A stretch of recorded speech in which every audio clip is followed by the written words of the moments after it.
like it's eating me up inside as if it's haram. Your father used to do the exact something and would always get in trouble. But you have done it now and cannot go back. I don't know if it is haram. Khair inshallah. Thanks, Jiddu. Jiddu, I wanted to ask if it's halal to buy lottery tickets. They're so cheap and we could make a lot of money. I don't know if it is halal or haram, but never think about something like that again. Okay, I was just asking.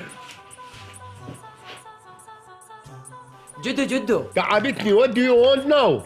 I just wanted to ask if Sweet's beef gelatin is halal or haram. You're supposed to check it before buying it, not after. I don't know if this is halal or haram. Okay. What now? I am trying to relax. Why do you keep asking me? تعالي هنا الخاطر الله. Just go watch Ahkam SOS. Any question you have, they can answer you. You can call them, message them, anything. Ask as much as you like. They can answer any question from any marja, okay?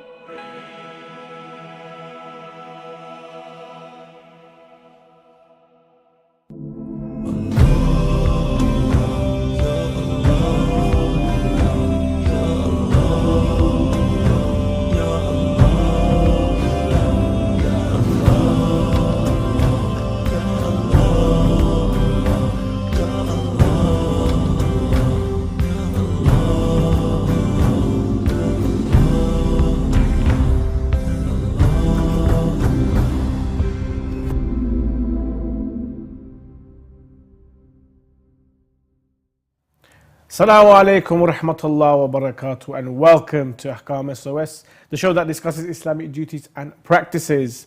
Now, this is a live show. We do take in all of your questions. So if you have any question you'd like to send in, please send it via the WhatsApp number. Should be on the bottom there. There should be a QR code in the corner. That will take you straight to our WhatsApp page. You can phone in from the WhatsApp, or if you're in the UK, 0203 515 0199 to get into the studio. You can ask your question to the Sheikh. If you're watching on Facebook Live or you're watching on YouTube, please put your questions in the comment section, and inshallah the technical team will be able to send them to my trusted iPad here. I will be able to answer your questions. Now, before we begin, we would like to send our congratulations to the Muslim Ummah and also to the Imam of our time, may Allah hasten his reappearance, on the birth of Imam Al-Ridha alayhi salam, the 8th Imam. Inshallah, to discuss more on his life and his legacy is Sheikh Ali Maash. Assalamu alaikum, Sheikhna. Alaikum assalam wa rahmatullahi wa barakatuh. Wanted to give you Jashan Mubarak and congratulations on this day and the celebrations of Imam Ridha alayhi salam. Asadallah yamakum. And also, could you give us a little insight, maybe say a few words on Imam Ridha alayhi salam, inshallah. Inshallah. A'udhu billahi as-sami' al-alim min ash-shaytan ar-rajim. Bismillahir rahmanir rahim. Alhamdulillahi rabbil alameen wa sallallahu ala Muhammadin wa alihi at-tahirin wa la'natullahi ala a'da'ihim ajma'in. In a narration by Jabir ibn Yazid al-Ju'fi from Imam al-Baqir alayhi salam, by the authority of his great fathers, and Abai alayhi salam, and Amir al-Mu'mineen alayhi salam. So it's like a chain, a golden chain of narrators. Yes. All by Ahlul Bayt alayhi salam. And Imam Ali alayhi salam narrates from Rasulullah sallallahu alayhi wa alayhi about this specific hadith. He says, Rasulullah says sallallahu alayhi wa alayhi, ستدفن بضعة مني بأرض خراسان. A part of me will be buried in the land of Khurasan. And the Prophet told this how many years before Imam Ridha's salamullah alayhi migration Good 100 years probably, to Khurasan, over 150 years. ستدفن بضعة مني بأرض خراسان ما زارها مكروب إلا نفس الله كربته. There's no distress individual who would visit the Imam alayhi salam in Khurasan, in Mashhad, today's Mashhad, and visit Imam Ridha's shrine today, except he will be relieved from his distress, will be freed from his distress and anguish and so forth. ولا مذنب إلا غفر الله ذنوبه. And there's no individual who has committed sins except Allah will forgive his sins when he goes and visits Al-Imam Ali ibn Muslim alayhi salam in the holy city of Mashhad, inshallah. Fantastic. Wow, wow. Brothers and sisters, just to remind you that this is a live show. We do take in your questions. So if you'd like to send in your questions, please send in via the WhatsApp. The QR code should be there in the corner. If not, give us a call, 0235150199. If you're watching on Facebook Live or you're watching on YouTube, put your questions in the comment section. And inshallah, myself and the Sheikh will be able to answer your questions from WhatsApp already, Sheikhna. Assalamu alaikum. In Surah Isra, verse 71, Allah subhanahu wa ta'ala says, on the day we shall call every people with their imam, their leader. Then whoever is given his book in his right hand, then these will read their book joyfully, and they will not be treated unjustly in the least. Is the verse referring to Imam Mahdi, Allah Sharif, or for a Shia, or another one of the Imams, or all of them? In overall, who do you believe in this world as your imam? So it's our 12th Imam. Who do you follow today as your imam? Will be called those who followed Musa alayhi salam, and they were pious, they were disciples, true believers, will be with Musa alayhi salam in the day of judgment.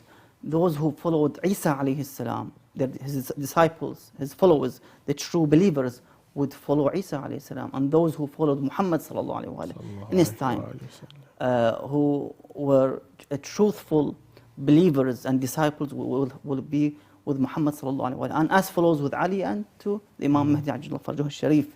So indeed, your imam should be the one who you believe in today in this world. And of course, on the day of judgment, you will be called with your imam that you believe in. Indeed.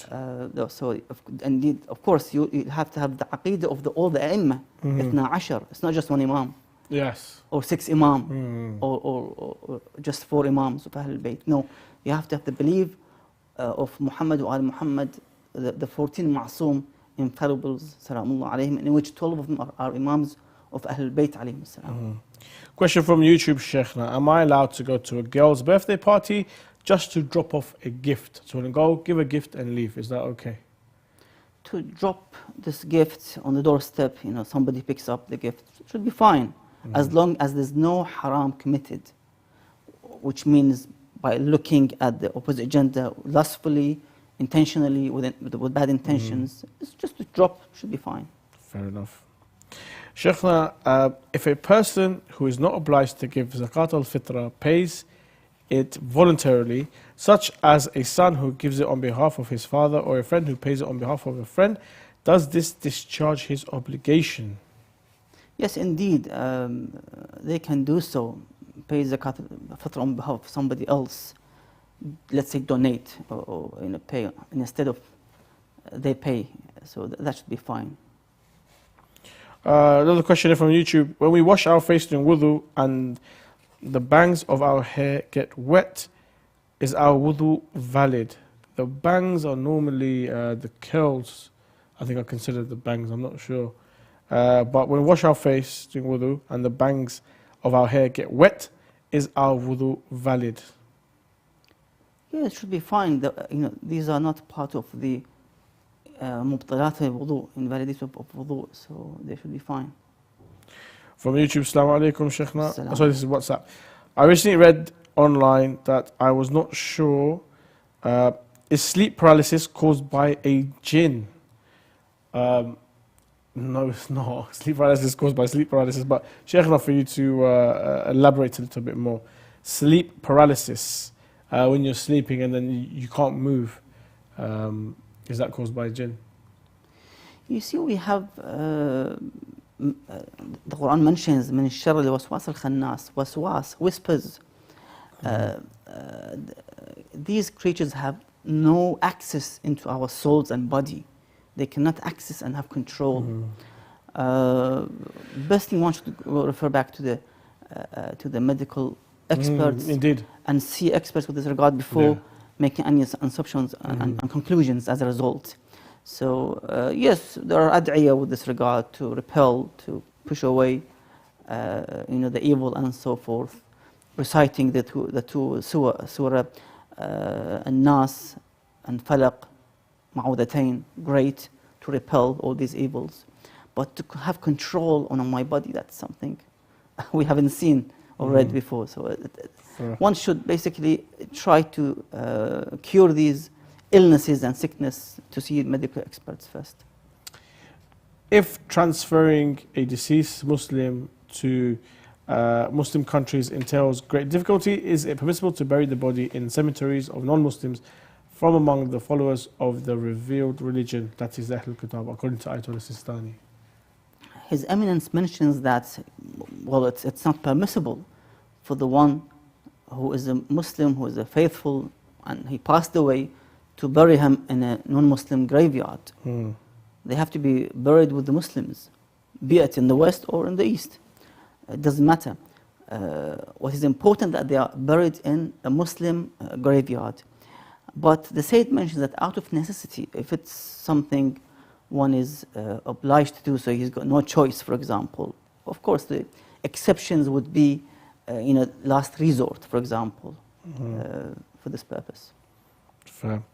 Sheikhna, it's the auspicious occasion of Imam Ridha alayhi salam. I believe you have more hadith to share with us.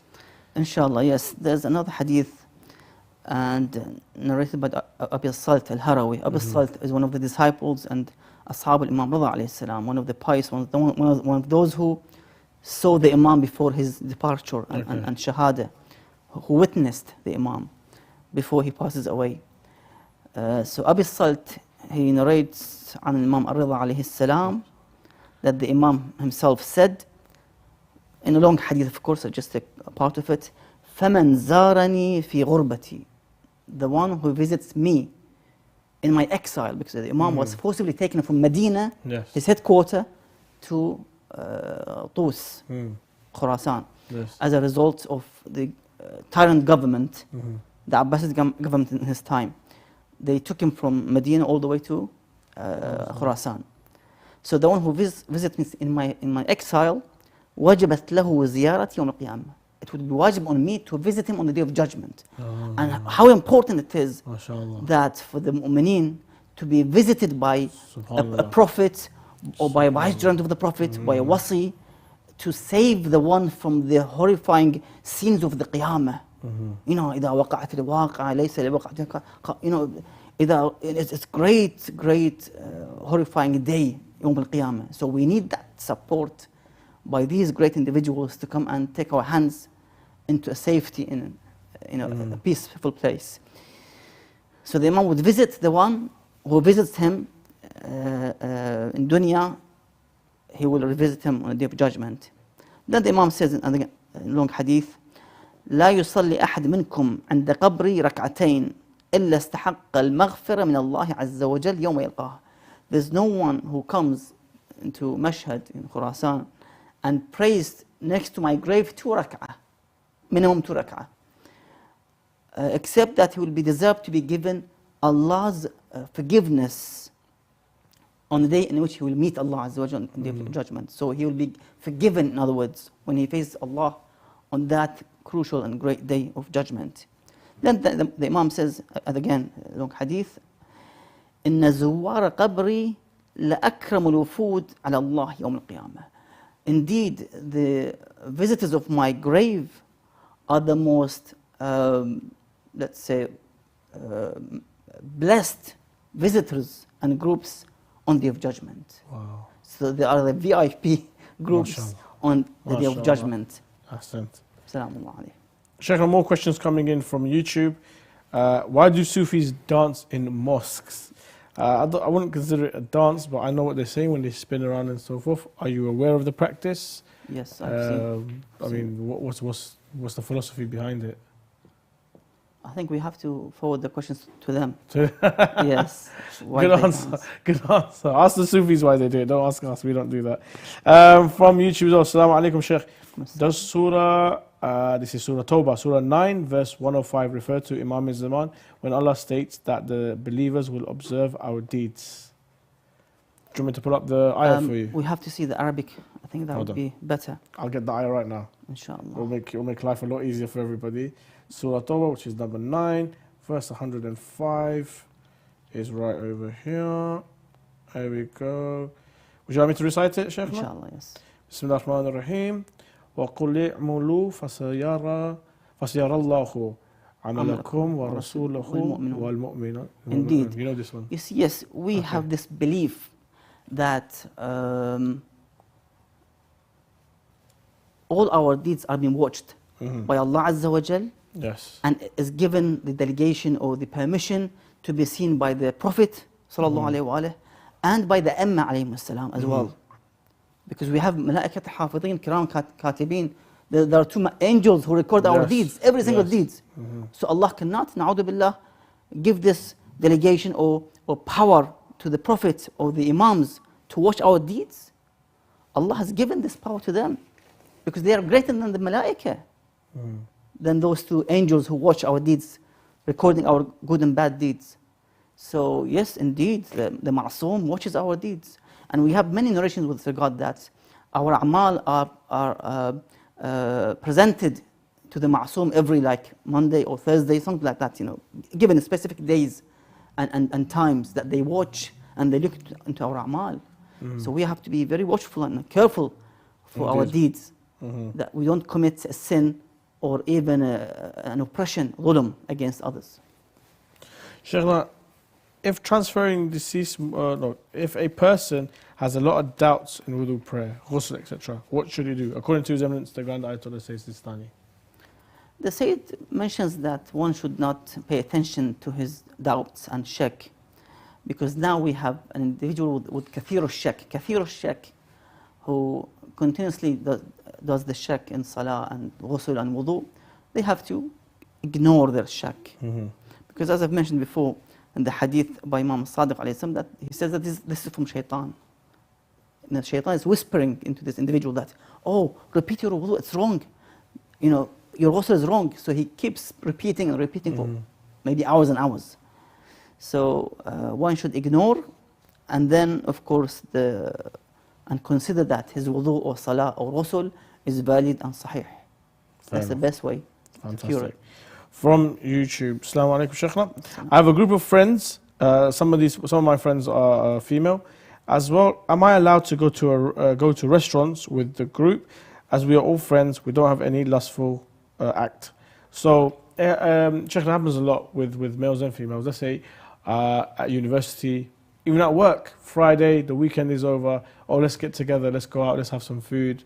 Maybe let's go cinema, let's go bowl, let's do an activity together. Is it okay as long as, we're not looking lustfully, we're not touching the females or anything like that? Are we allowed to participate in these outgoings? You see, the problem with mixed gatherings is something mentioned in the fiqh, that one should avoid mixed gatherings. Because these are the places in which shaitan would be playing a huge role in terms of arousing the opposite sides, lust and temptations and so forth, especially in places like restaurants, as you mentioned, cinemas and so forth. So I think the best way is to that. The male would have their own seats and tables, and the females separate. Okay. Same restaurant, that's fine, but to have separate, so they can chat and laugh and talk. Fair enough. Without raising any temptations or lust. That would happen, definitely. Shaitan is there, plays the role. And, it's a problem, to be honest. Fair enough. Shaykhna, we are celebrating Imam Ridha and then his birthday. I believe you have more hadith to share with us. Indeed. Again, hadith by Abu Salt al-Harawi, which I had the honor to visit his grave and shrine. MashaAllah. On the outskirts of Mashhad. Okay. A great shrine, mashallah, with darih and everything, inshallah. If you go, inshallah, tawfiq for the ziyarah of Imam Ridha alayhi salam, to go and visit the grave of Abu Salt al-Harawi, inshallah. Inshallah. A great disciple of the Imam. And the hadith of the Imam's travel from Medina to Nayshabur, and then from Nayshabur to Khurasan or to Tos. The Imam alayhi salam reached the place of his grave. So he passed through his grave, which is now in Mashhad, where he's buried now. And he pointed on his grave and said, هذه تربتي, this is my grave, in which I'll be buried here. وفيها أدفن وسيجعل الله هذا المكان مختلف شيعتي وأهل محبتي. And Allah will make this place, this land, this part of this land as a mukhtalif. Mukhtalif means the visit, the coming and going. So the Shia, my Shia will be visiting me often. And those who love me as well. Yes. Shia and the lovers of the Imam alayhi salam. And then the Imam says, and he does the qasam, Wallah, ma yazurani minhum za'ir, there's no za'ir who visits me. Wala yusallim alayhim minhum musallim, and there's no one who would say salam and send his greetings to me and say salam. إلا وجب له غفران الله ورحمته بشفاعتنا أهل البيت عليهم السلام. Except that Allah would make it mandatory to forgive this individual and pour His mercy on him with our shafa'ah of Ahl al-Bayt alayhim salam, with our intercession. So you'll get forgiveness, mercy, and intercession of Ahl al-Bayt alayhim salam in the ziyarah. MashaAllah. MashaAllah. Assalamu alayhi. Just to remind you guys that this is a live show. We do taking your questions. I'm getting loads of questions coming in right now. If you have a question you'd like to send in, send it via the WhatsApp. Should be on the QR code over there. If not, send it on your Facebook live or YouTube in the comment section. Send it via there. Or give us a call 0203 515 0199. Inshallah, we'll answer your questions. Sheikhna from YouTube. Assalamu alaikum, Sheikh. Is interest earnings on saving accounts halal? You see, some of the ulama have allowed for the believers to receive such interests on their savings with the condition that they have to pay the khumus on these interests received. So they calculate it with their annual khumus payments. So you have to pay khumus on those interests received. Fair enough. From WhatsApp, Assalamu alaikum, Sheikhna.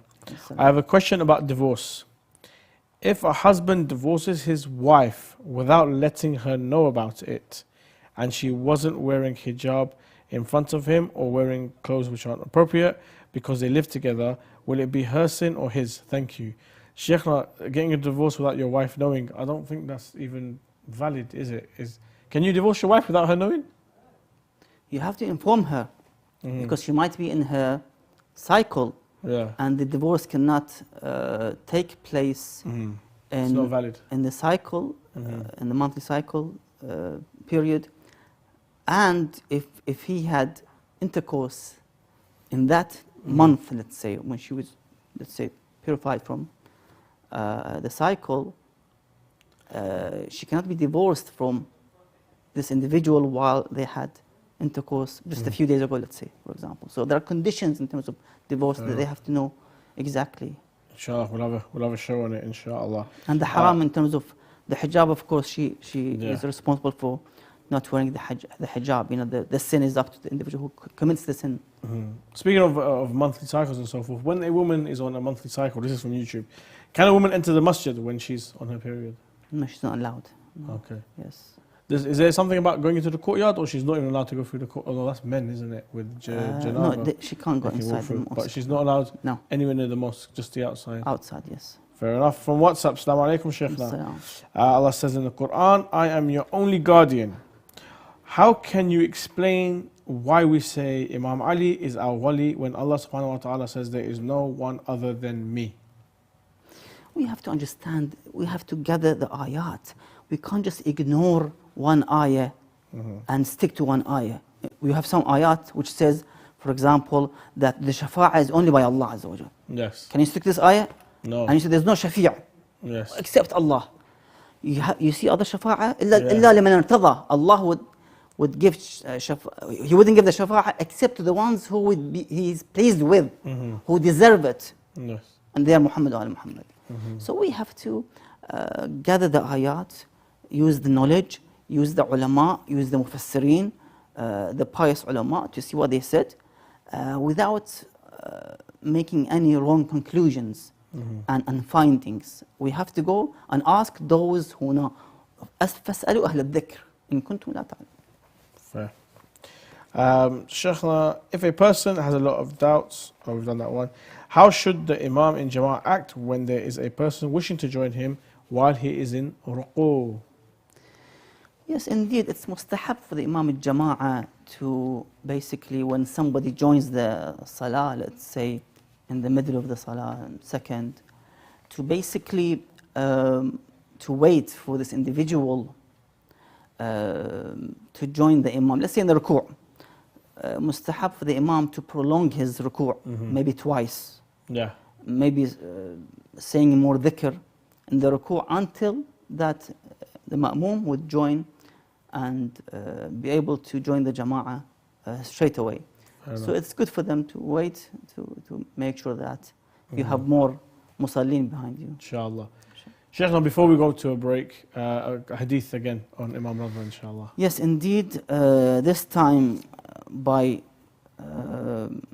this great wali of awliyaullah, Abdul Azim al-Hassani, salamullah alayhi, whose shrine is now in the city of Ray, outskirts of Tehran, from the descendants of Imam Hassan alayhi salam. He's Hassani. So he says that I heard سمعت أبا جعفر الثاني عليه السلام. Abu Ja'far al-Thani, we have two Abu Ja'fars. Abu Ja'far al-Baqir, the first. Abu Ja'far al-Thani is Imam al-Jawad alayhi salam, the son of Imam Ridha alayhi salam. So he said that I've heard Imam al-Jawad or Abu Ja'far al-Thani alayhi salam saying, ما زار أبي, there's no one who visits my father, Imam Ridha alayhi salam, أحد فأصابه أذى من مطر أو برد أو حر. And he faced cold or let's say heat wave if it's in summer, or cold in winter, or even rain. And you know, Mashhad is in a place where you have lots of snow in the winter. So you see this hot and cold weather, and you suffer basically because of the situation. إلا حرم الله جسده على النار. Allah would make his body haram on hellfire. Allah would not allow this flesh to be burnt in the hellfire, would be immune from being in hellfire. We're going to go to a short break. Join us after the break as we continue our discussion here on Ahakam SOS. Join us after then. Assalamu alaikum wa rahmatullahi wa barakatuh. I have a question regarding keeping pictures of scholars. Is it permissible to plant trees by or What over Islam the establish graves? based on peace and Is it non-violence? permissible to collect donations for charity projects from Is it permitted to consume canned food imported from non-Muslim Is there countries? an issue for men looking at non-Muslim women? To have your questions answered live, call in on +44 2035 150199 or WhatsApp us on +44 7415 092155. Alternatively, you can also email us on ahkamsos@imamhussein.tv.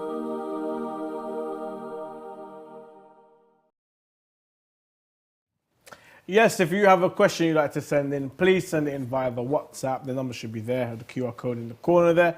If you'd like to call in, 0235150199, we'd love to hear from you and answer your question. If you're watching on Facebook Live or you're watching on YouTube, send in your questions via the comment section, and inshallah the technical team will send it on my WhatsApp here, and we will be able to answer all of your questions. Assalamu alaikum, Sheikhna. More questions coming in from our viewers from YouTube. If a wife takes off her hijab permanently without husband's permission, does the husband have the right to divorce her without paying her muqar?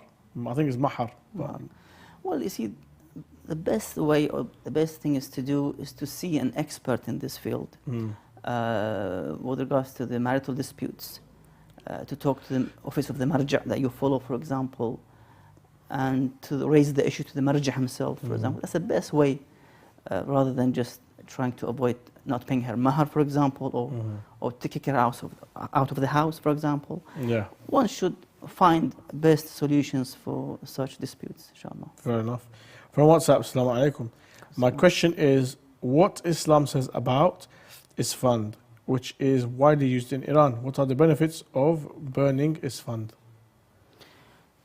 Overall, there are some benefits. I can't really remember the exact benefits, but one can refer back to some of the books that mentions about the benefits of, I think they call it an Arabic harmal or Isfand, yeah. I think it's used to help neutralize the electrons or protons or something. It's to do with that as well, when it helps bring things to a balance, I guess, in a way. Assalamu alaikum, Shaykhna. Is it permissible to touch the titles of the Imams, peace be upon them, such as Al-Sadiq and Al-Baqir, without wudu? Some ulama have mentioned that as a mustahab precaution, one should be in the state of wudu. So not wajib, but it's better to be in the state of wudu, so you can touch the holy names of the Imams, As-Sadiq, Al-Baqir, but others would say that it's obligatory precaution, ihtiyat wujubi, that you must be with wudu when touching the holy names of Baqir and Sadiq alayhim as-salam. Fair enough.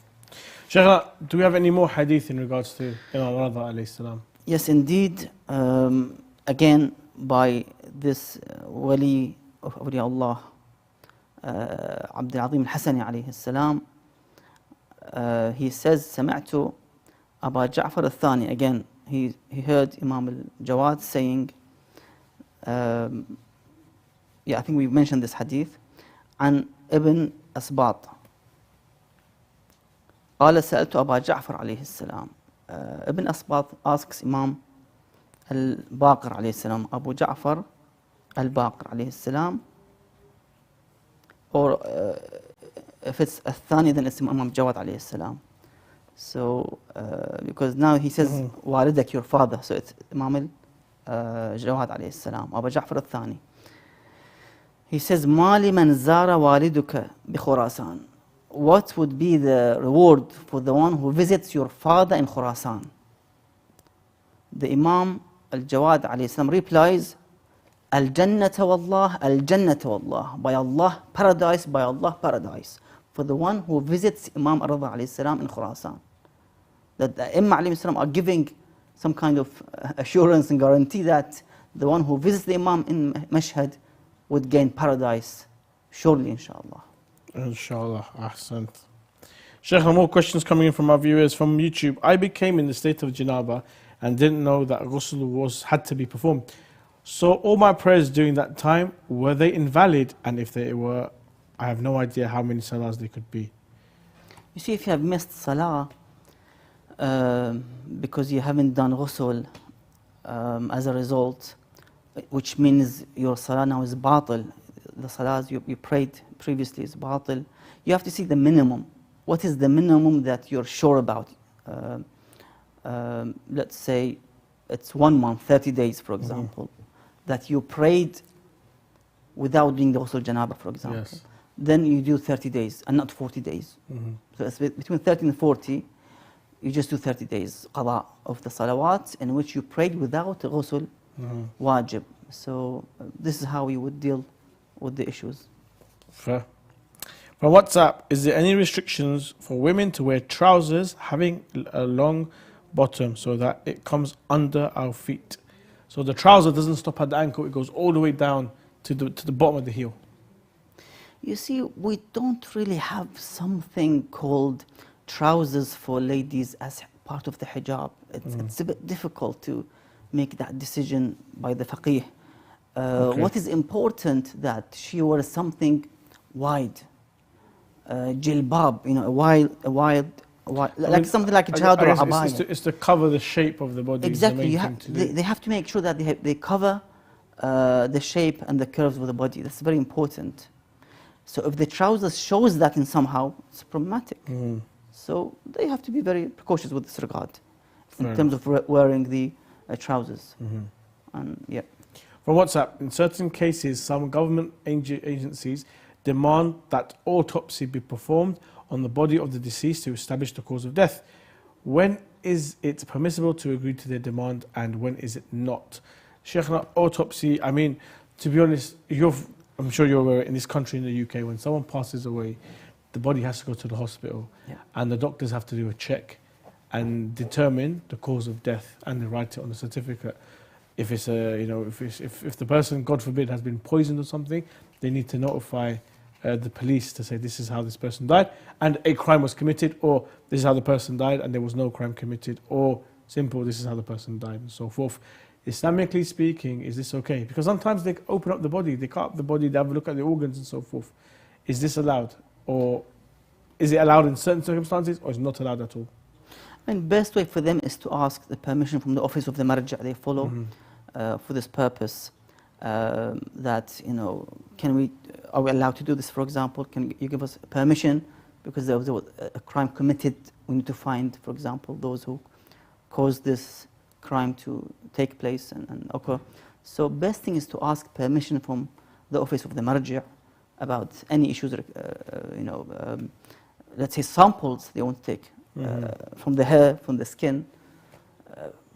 If they want to take out samples, then are they allowed? You ask permission from the marji'. That's the best way. What about when people want to donate their organs? Someone's passed away, they want to give their heart or their kidney, liver, eyes. Who decides on this? Sometimes it happens when someone dies in hospital. They ask the children of the person, or the wife or the husband of the person, would you like to donate his organs? It could help save someone's life. It could bring a better life to somebody else, and so forth. Is this allowed? I mean, it depends on the deceased himself. Did he wrote this in his will or mentioned it in his will? Yeah. That if I die, you can donate my kidneys, for example. So in terms of the internal organs, it's fine, but not the outside external organs. There's an issue with regards to donating your external organs, eyes, let's say, hands, and so forth. Fair enough. Sheikhna, from YouTube, before, in the time of Rasulullah sallallahu alaihi wasallam, there was no Shia, there was no Sunni. So, how did Islam get divided into two groups, the Shia and the Sunni? From the beginning, Rasulullah established the followers of Ali alayhi salam in the beginning of his Risala, when he invited the relatives of his Quraysh into his house, the 40 people, when he said, وَأَنذَرْ عَشْرَتَكَ أَقْرَبِينَ, when the ayah came, revealed. So he invited the Quraysh, who were his relatives, and then he said to them that who would support me to be my wazir, to be my vicegerent after me. Nobody answered. Imam Ali answered. He stood up and they laughed at the Prophet and the Imam, that how could this young lad, can support the Prophet of Allah Azza wa Jal. So from the beginning, that the Holy Prophet established the followers and the Shia of Ali alayhi salam. That after me, he's Ali, nobody else. Nobody else. And in many occasions, and the main one was in Ghadir Khum, in front of 110, 20,000 at least, who attended and recorded. And the Hadith al-Ghadir is one of the most famous and well-known and mutawatir hadith by Shia and non-Shia. The Prophet said, "Man kuntu mawlah, fahada Ali mawlah, or fa'ali mawlah." So it's all established by Rasulullah himself. But those who came after the Prophet forcibly again and took the Khilafah forcibly and usurped the Khilafah from Imam Ali, it's their fault, who actually plotted this fitna and took over the Khilafah in this way. We have to ask them. It's not to do with the Shia or the Sunnah. The Shia are the actual followers of the Sunnah of the Prophet sallallahu alaihi wasallam. Because you have Kitabullah wa itrati Ahl Bayti, and the Sunnah of the Prophet is there in the middle, in which the itra, the family, the progeny would interpret this Sunnah practically and verbally as well.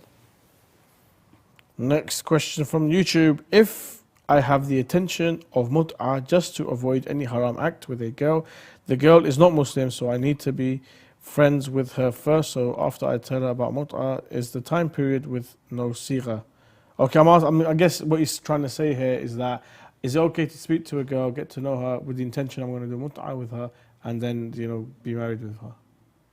Well, it has to be professional without any lustful, let's say, looks and so forth. Explain the situation to her. And then, of course, you have to go through this, marriage contract, the short-term marriage contract afterwards. Because if you leave it long, then, of course, things will go into more extreme, as a result. From YouTube, Sheikhna, you mentioned with women's to wear, for sisters to wear abaya, to not show the shape of their body and so forth. What about men?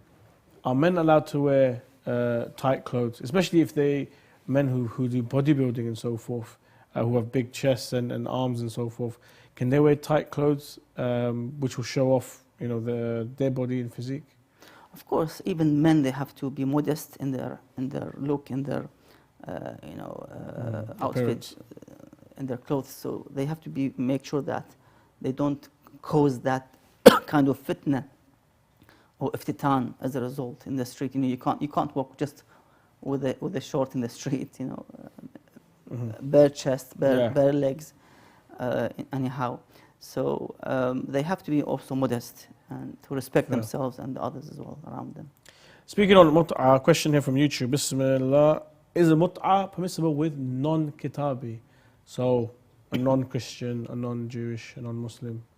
Can I do it with a Hindu, Sikh? Not at all. It has to be done only with the Ahlul Kitab or Muslims. Otherwise, it's not permissible. Fair. From YouTube, can I do mut'ah just for being a normal friend with a girl, not for any sexual act? Okay. This is a very good question here. We call this in English platonic relationship, where there's no physical element to the relationship. Can you do mut'ah with a girl and then there's no need for any physical touching or any intercourse or anything like that? Because we're friends, we want to spend time together, we want to go cinema together, this and that. Can I do mut'ah for those reasons? It should be fine, because some students, for example, they bring, let's say, somebody to cook, a female to cook or to clean. And to stay in the house for, let's say, 4 or 5 hours. So to stay in that house and in seclusion, khalwa, it's haram. So best way is to do a nikah contract, aqd nikah, so that they can actually be free in terms of the hijab and so forth. Yes, without any physical contact, that should be fine. Sheikhna, this is from YouTube, can you explain the question where Allah subhanahu wa ta'ala is? As in physically, I guess physically or non-physically, is he everywhere? To say where he is, we have in the narration which says, "Inna Allah la yu'ayyinu ba'aynin." Allah cannot be in a place or where. Because the Quran says, "Laysa kamithlihi shay." Nothing is like Allah Azza wa Jal.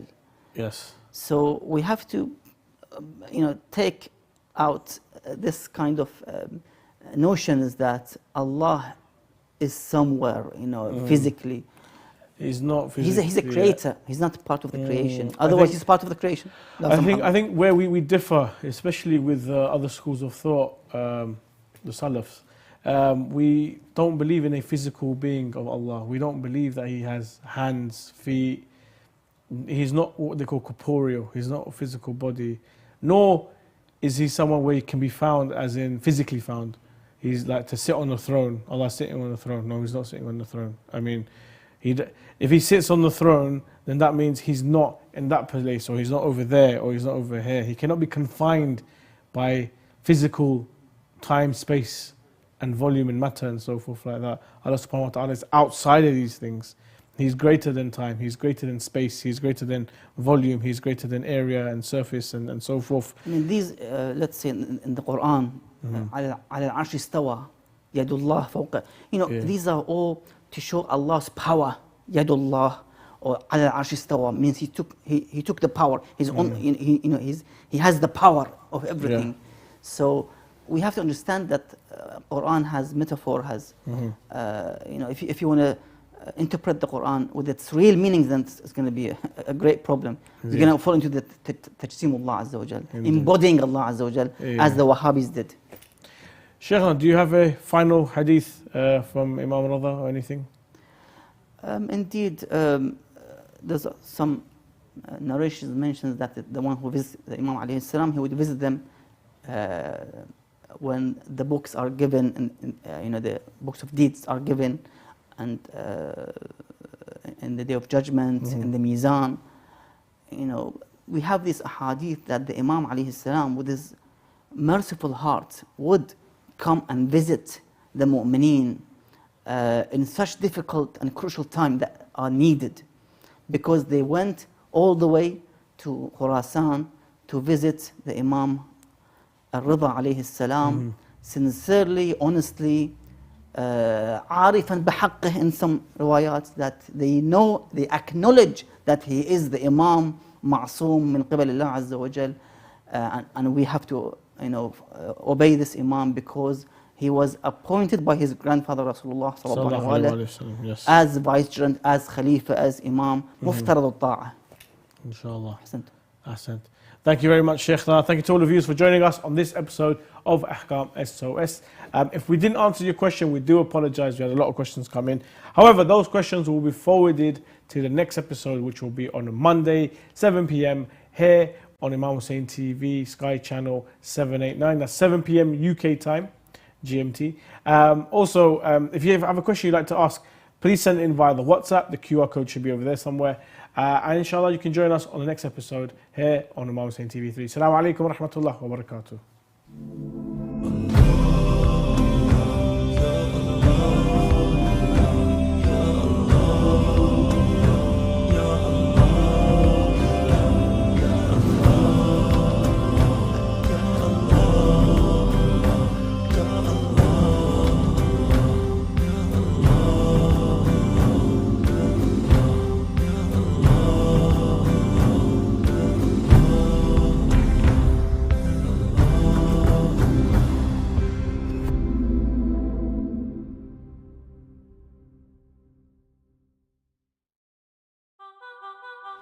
Jiddu, I need to tell you a secret.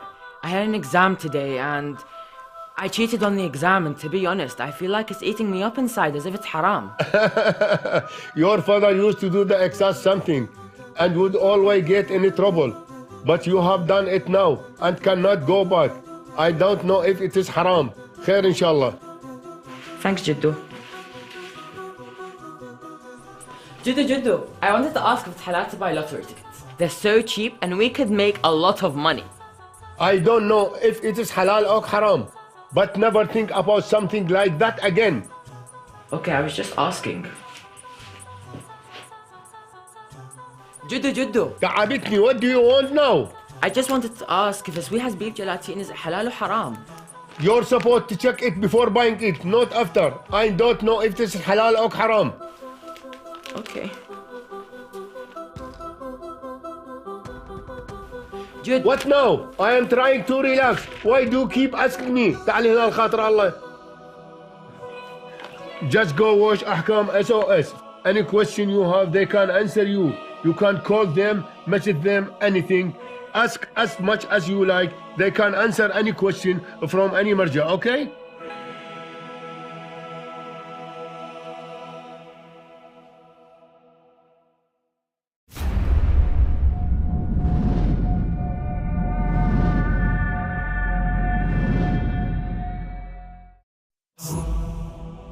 I think it's everyone's dream to work and serve the Ahlul Bayt alayhum salam. Working with this project allows us to contribute back to the community. Our main objective is to bring Imam Hussein to every household, or to take people to Karbala. Producers, cameraman and editors all synchronize to capture, inspire and bring you closer to Abu Abdullah. Working here is an honor and a privilege, yet nothing compared to the sacrifice of Imam Hussein alayhi salam. Pass on the lantern of Imam Hussein. Why should you support? Why should you support? Why should you support? Imam Hussein TV is our Husseiniyyah to the world. It's an open university to learn theology, history, law, Quran and many more sciences. Many rely on our channel as they have no access to any Husseiniyas or any mosques. And they have no access to any community events nor scholars, and they solely rely on our broadcasting. Children in the West have so many questions to ask about the faith. We aim to educate youth and reverts in a thoughtful manner and language which is interactive, easily digestible and understood. Our project is fully crowdfunded. We have no sales, no business, no profits. If you do not support us, who will? If you do not open a channel, who will? And if you do not raise the flag of Imam Hussein alayhi salam, who will? We have been operating since 2016 and we have brought to you shows like Morning Barakah. Ahkam SOS, her thoughts, and the debate show. We also have created many documentaries on topics such as the death of the Prophet ﷺ, miracles in Arba'een, non-Shias visiting Karbala, And most importantly, we bring you Karbala live. Karbala live. Karbala live. Karbala live. لبيك يا حسين.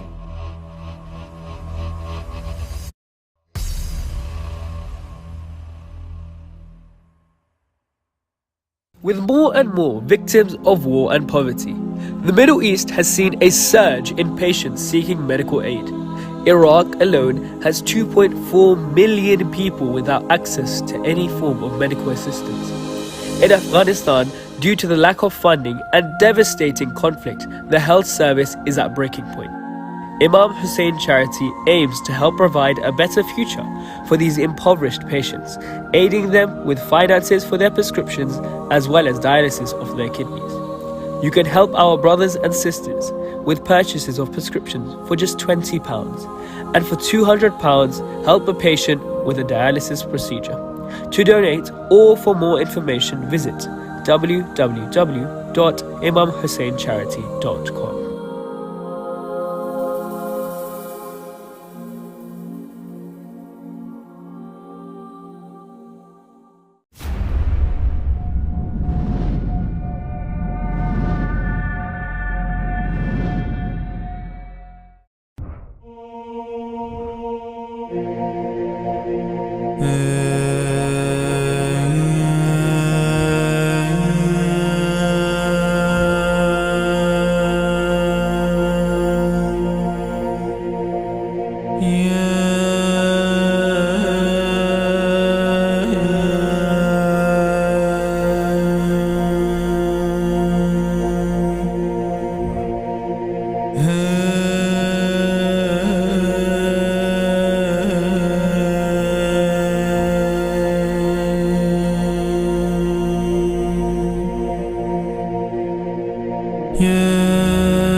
Death was not able to separate Abbas from Hussein, just as the haram of Abbas cannot be separated from the haram of Hussein, in the same way that Safa can never be separated from the mountain of Marwa. Allah subhanahu wa ta'ala made the mountain of Safa and Marwa to be from the Sha'air Allah.